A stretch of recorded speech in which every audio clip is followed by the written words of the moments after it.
Okay, so good morning everyone. Again, there's no coffee this morning, and that is sad news because I ran out of it and I forgot to get some. So maybe Andrew's popping down this morning with the coffee. I don't know. Hopefully. Anyways, let's get back to it. Now, first of all, as you can see here, this is the engine that you saw in the background. This is a mock-up engine that I used to use on this stand, which is only temporary. As you can see, I did not pay any attention or any effort to make this good or anything because, again, it's just temporary. So, back to us. So this setup here, that turbo is for the customer that already supposed to be sent off, but as you know, my welders, they kind of, didn't like me lately, or they've done just way too much work and they decided to give up.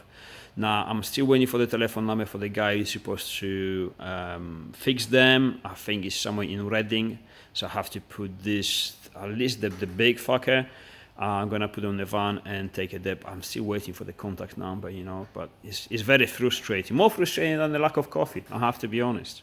Anyways, back to us. Just leave the sad news and the drama for another day.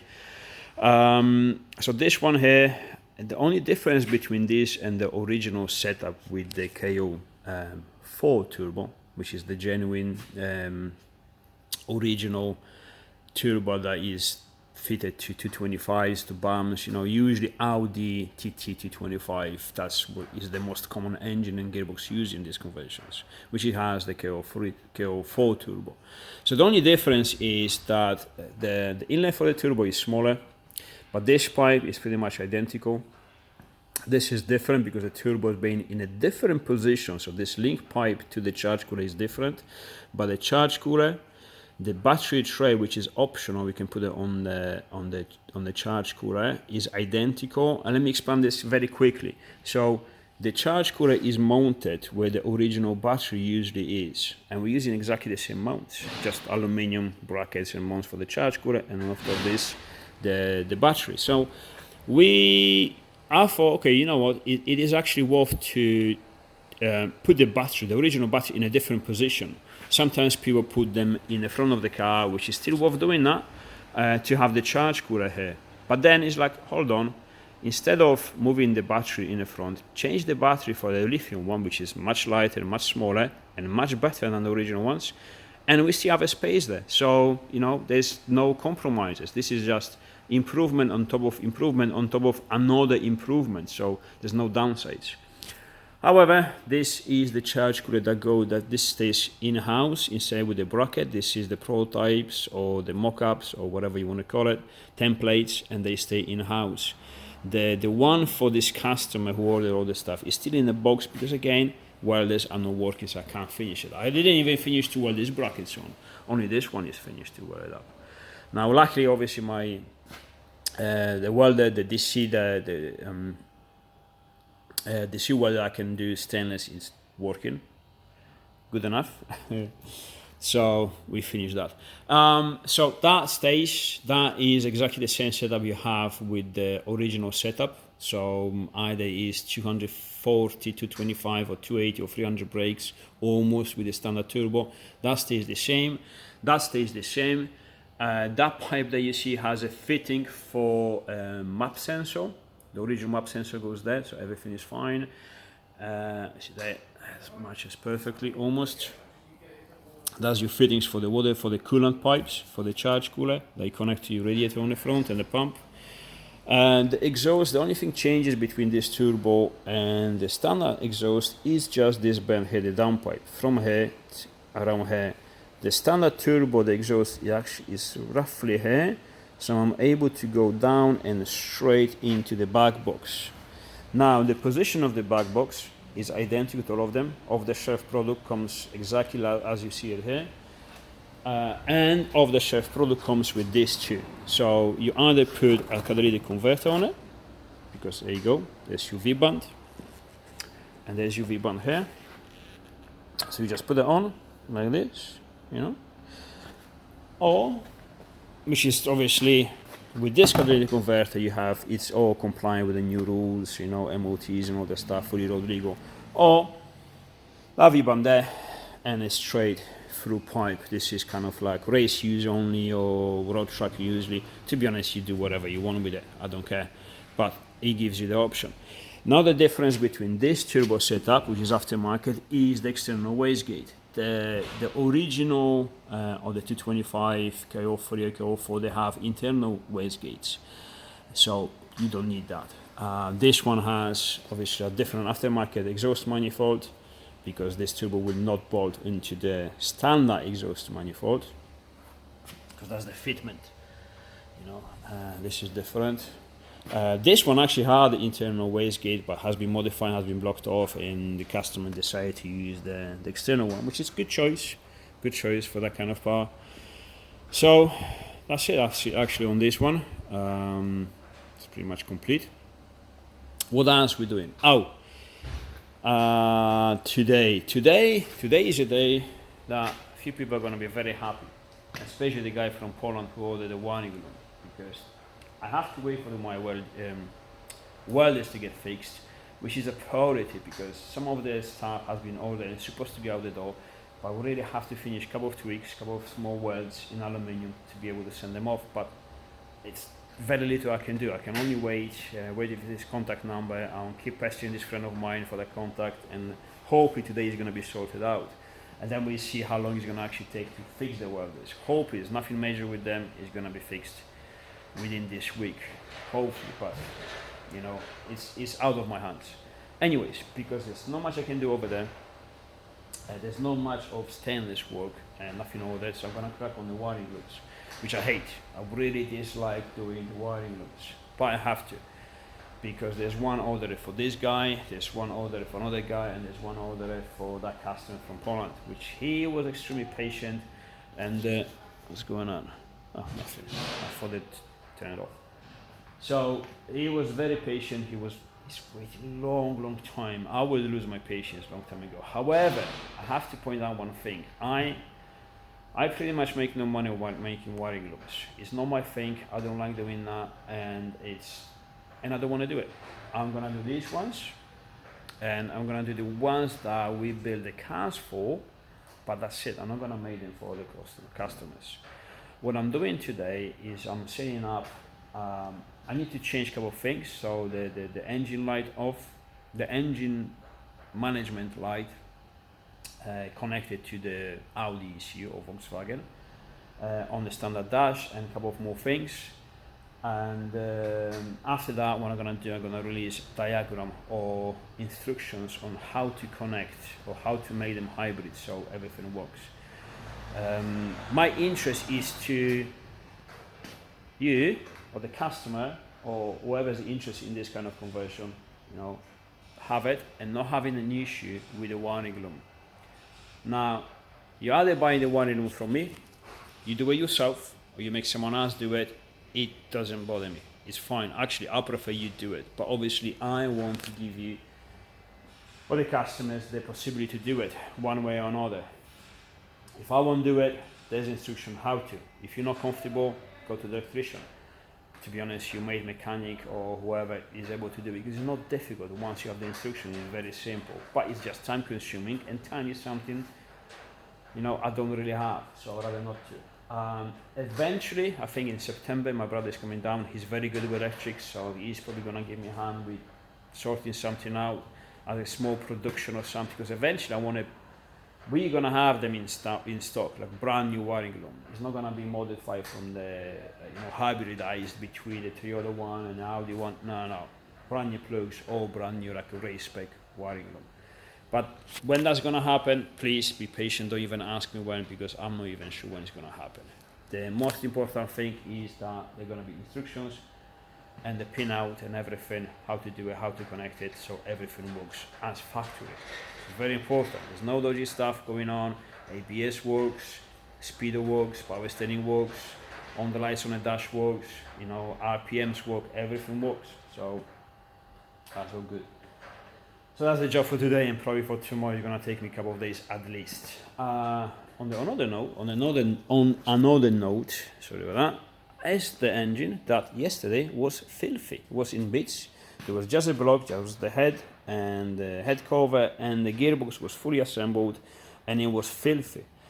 Steve is on the case because this one here, we're gonna use it as a show engine. So that engine is actually gonna be on that stand, but that stand obviously is gonna be modified, and we're gonna make it nicer and functional, because this is, just barely acceptable to hold the engine in place, because I just need it for a few reasons. So that stand is gonna hold that engine is gonna be completely, I think we're gonna go with the dark purple. What we're gonna use it for, well, let's call it a show engine. It's not to go to the shows, but to have everything here nice and clean, and we're gonna dress it complete with all the bits that we selling for as a kit, as a conversion. So engine mounts, there's gonna be the gearbox linkage adapters, the charge cooler, the piping, the turbo, the exhaust, the intake, the battery tray, everything, the cooling system, probably even electrics at some point. So everything, the drive shafts and all that stuff. So that's gonna give us a hand to show you how to fit everything, how is it mounted, how simple it is, etc, etc. Plus, it's gonna give me a hand if I have to do some work on the customer's different setup, and I don't have to be in the car to do it. I can do it on this engine, well, on that engine that's gonna be here. So that's the purpose of that engine. I see Steve is on the case because I know when he's onto something, he's not gonna stop till he finishes it. And when I left, he was just cleaning that gearbox, which is still complete with the transfer case, which now I can see just removed. It was just the block, the head was, everything was in bits. So he's on the case. You can tell when Steve was on the case because nothing stands on his way, literally. So when he walks through the workshop and that table is on his way, table moves away. He has to go through. He will not even see the table. I'm exaggerating a little bit with the table, but all the small bits, like the bucket, you make sure that thing is empty, because if that thing will be on his way, it will be in a different place. He will not even notice that was in his way. That's Steve. But he gets the job finished, Has to be done. I'm doing it. I'm going there. Move away. If not, you're gonna get moved. It's hilarious. Anyways, that's it with the cars, with the workshop, the bike. Just quickly, so the bike, the bike is great. It's absolutely awesome. I've built this prototype kind of. I was skeptical on some choices, but it turns out absolutely spot on. So 2 weeks ago, I've just finished the 2 days of break-on, 2-day rally, which is part of the British Rally Championship. Top level, that is high end. People there, they shit hot shit. They go fast. I wasn't expecting that. That was a reality check for me, but I did manage. Actually, we have the results now. On 180 people, on Saturday, I came on 80th or 90th position, right in the middle, which you should be happy with that, right? It's like first time, these are next level, this is like, I don't belong there. I'm not ready for that. And right in the middle, so I'm supposed to be happy, I wasn't. So I was trying too hard. Sunday, I've just slowed down. I slowed down 10% maybe. Just like, why I'm doing this? I'm trying to prove myself, I belong here, I can do this. No, shut up, just ride for fun. And I start having fun again. I started to have a massive smile in my helmet. And from there, I start going more fluid, more smooth and all that stuff. So because you're doing that, I start going faster, but stable, less risks. And I started just enjoy it, just right for me. And then my ideology is like, you go to races so you can ride with people better than you, so you can learn from them, and whatever is on the board, it doesn't matter. If you're somewhere on the top of the board, that is a bonus. I'm going there to learn, to have fun, to ride a motorcycle because this is what I love, and ride it with people who are there for the same reasons. Best way to do it. And that's always been me, always been me. And on Saturday, I lost that. I was trying. It's like, no. Sunday, I wasn't trying. and I gained 33 position. I came 57th. Mentality is everything. Unbelievable. Bike performed beautifully. I broke wheel bearings. Jordan Young gave me the new bearings, which helped you. Again, thank you very much again. That was massive help because I could continue, otherwise I came not prepared. I forgot my tire changer, I forgot my spare tire, I forgot my tools, I was not prepared. I was stupid of me. Anyways, the bike performed beautifully. I performed, arguably people are saying good, because it was first time top level British Championship, which is designed for not for big bikes, for the small bikes, and I was on a big bike, and I came 57th out of 180 bikes, 15 class, but in my class it matters, but not really, because overall really counts. Overall is 57th in class, 5th, whatever. I don't know to be happy with that or not. I'm not really. I have to be honest, I'm not really happy with that. So we have to push on. The next round, which is going to be third round of the British Rally Championship, is going to be Isle of Man, which I really don't want to miss by his finances and time. So I will do my best to be there, but we'll see about that. Now, this coming weekend, we have the last round of the Switzerland Baja Championship, which is way easier. That one is designed for the big bikes. There's nothing difficult. There's nothing technical. You just go fast, and that's all. So that's very enjoyable though. You can camp, with the family and everything. It's very nice and enjoyable event. The bike is gonna go, change a couple of things. It's gonna go there this weekend. After this weekend, we're gonna strip the bike down, remove the fuel tank, check all the stuff around it, all the bearings and all the seals, and change whatever I have to change. But the main reason for that is that we're gonna remove the rear shock absorber and the complete front end. And we're gonna send it to our friends to T-Tech Suspension. Is gonna do the whole overhaul of the suspensions, maybe some improvements as well. He's gonna put the forks and the shock on the dyno, so we're gonna have a proper data of what works, and then we're gonna service it. And then if he thinks there is improvement to do, we're gonna do some improvement. And good news is that we struck some kind of a deal. It's not a sponsorship deal, it's a collaboration deal. So I'm gonna test the suspension, I'm gonna put the telemetry on the bike, maybe, and we're gonna experiment with different settings, with different cartridges, with different valving, different springs, and suspension is pretty much 90% of the bike. So it's very important, and then that's gonna be a good collaboration, I hope, because they developing suspensions for the big bikes, and then they're trying to move forward with technologies, and which is good news for all of us, because this big bikes racing is growing up lately very fast, and I think I made a good choice to race on this instead of the small bike. Anyways, one thing I hate about this stuff, which I love and I hate, is this exhaust. This exhaust sounds beautifully. It's very expensive, it's titanium, it's very light, I love the look of it and all that stuff, but massive downside. You can see this is another bracket which already is loose. Every time I come off on this side, the fucker bends and it hits my swing arm, which is prompt and is very common on every Tenere 700, even the standard ones. In my case, it's even easier because the exhaust is actually looser, so I don't break anything when that happens. And this aluminium that I used, forgive me the shitty words, that was, I'm not going to explain that because it sounds just like an excuse, so I'm not going to do it. I am capable of doing good words, just not when the welder is shitty. Anyways, this aluminium is different. This is hard aluminium. This is quite soft, to say plasticky. The reason for that, because I wanted this bracket to bend instead of cracking, because I knew this is going to happen. However, this thing took some beating. You can see even the carbon here is getting softer because I just, I hit it so many times so hard. So what I'm gonna do tonight, if I have a time for this, which I really not really keen on this, is fit one of these silencers. Now you can see the difference in size. Now the difference in size translate in a huge difference in noise. That sounds awesome, absolutely beautiful. This sounds absolutely shit. A lot of people like it. I think it's too loud. However, functional over form.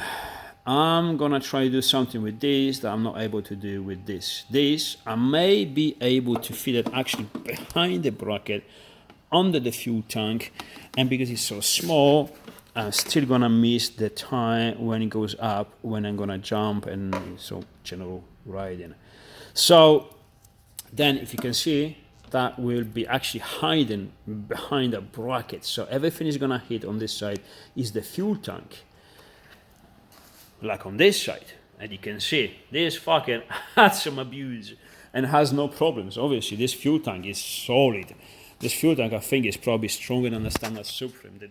The abuse it had and did not move by 1 millimeter. I'm checking every time just to make sure what I did it was fine, and it's spot on. I'm very, very happy with it.